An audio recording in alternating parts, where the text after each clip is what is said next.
অসুস্থ উত্তরবঙ্গ মেডিকেল। হ্যাঁ, কেন এই কথা বলছি তার কারণ ছবিটা দেখালেই আপনারা বুঝতে পারবেন। রাতে উত্তরবঙ্গ মেডিকেল, সেই উত্তরবঙ্গ মেডিকেলে কোনো রকম সিনিয়র ডাক্তার নেই। এমার্জেন্সি সামলান জুনিয়র ডাক্তার পিজিটিরা। রাতের ছবিটা উত্তরবঙ্গ মেডিকেলে, কোনো রকম কোনো সিনিয়র ডাক্তার নেই, এমার্জেন্সি সামলান জুনিয়র ডাক্তার এবং পিজিটিরা। উত্তরবঙ্গ মেডিকেল নার্সিং স্টাফ কম সেখানে। উত্তরবঙ্গ মেডিকেলে নেই পর্যাপ্ত স্ট্রেচার, ট্রলি।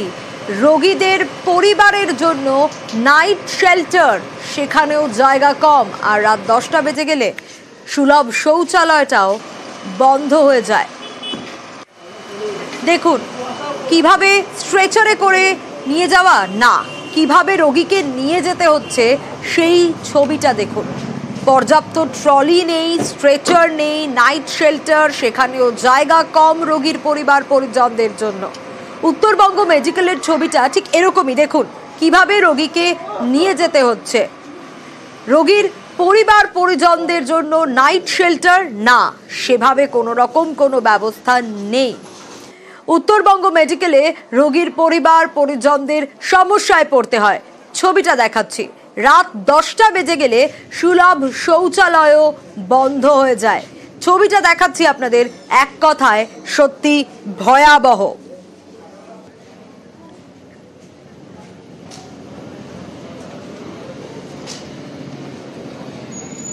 পার্থ রয়েছে, সরাসরি পার্থর কাছে যাব।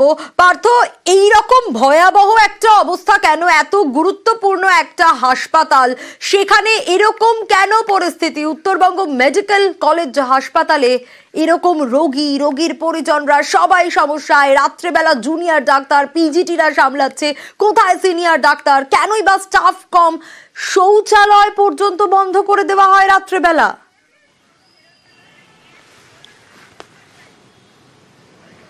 দেখো, একেবারেই তাই, যেমনটা তুমি বলছিলে, কিন্তু এই সমস্যা কিন্তু নতুন নয়। বহু পুরনো সমস্যা, বহু পুরনো রোগ উত্তরবঙ্গ মেডিকেল কলেজে, যা নিয়ে কিন্তু একাধিকবার যেমন জুনিয়র চিকিৎসকরা আন্দোলন নেমেছেন, তেমনি সিনিয়ররাও কিন্তু আন্দোলন নেমেছেন, এবং কি মেডিকেল কর্তৃপক্ষ তারাও স্বাস্থ্য ভবনে এই বিষয়গুলি কিন্তু তারা জানিয়েছে, কিন্তু এখনও পর্যন্ত কোনো রকম সুরাহা মেলেনি। অর্থাৎ এখনও পর্যন্ত সেই চিকিৎসা পরিষেবাটুকু পায়নি উত্তরবঙ্গ মেডিকেল কলেজ উপর মহল থেকে। আর তাই আজ এই অবস্থা।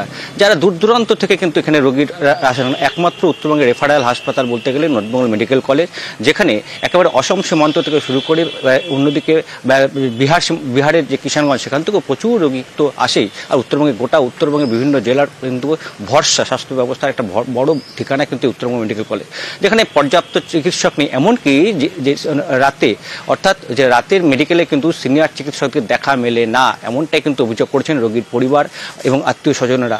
আর তাই সেখানে কিন্তু আমরা দেখেছি গত কয়েকদিন রাতে, সেখানে আমরা দেখেছি যে জুনিয়র চিকিৎসক পিজিটি হাউস স্টাফরা তারাই সামলান কিন্তু ইমার্জেন্সি।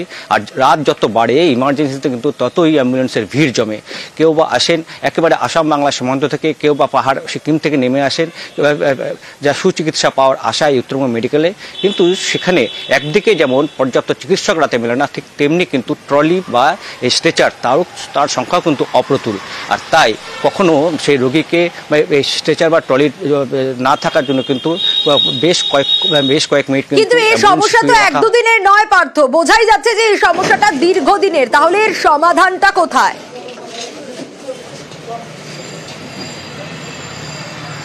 এই সমাধান বলতে গেলে যে আমরা মেডিকেলের সুপার তার সঙ্গে কথা বলেছি, তিনি বলেছেন যে বিষয়টি জানানো হয়েছে স্বাস্থ্য ভবনে, হয়তো তার কিছুদিনের মধ্যে সমস্যা কাটিয়ে তোলা যাবে।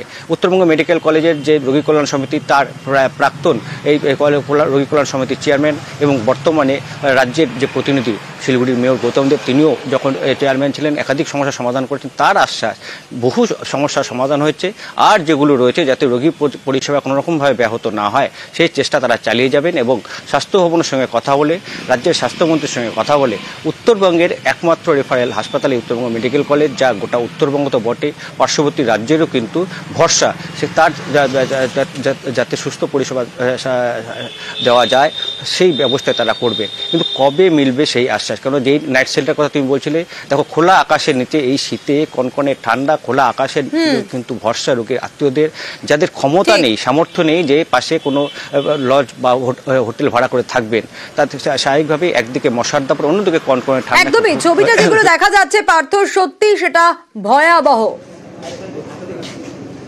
গোটা বিষয় নিয়ে কি বলছেন গৌতম দেব, শোনাবো। এটা হওয়া উচিত না। ট্রলি স্ট্রেচার, ট্রলি বয়, এগুলো হওয়া উচিত না। কোনো জায়গায় গ্যাপ হচ্ছে, সেটা আমরা নিশ্চিতভাবে দেখবো।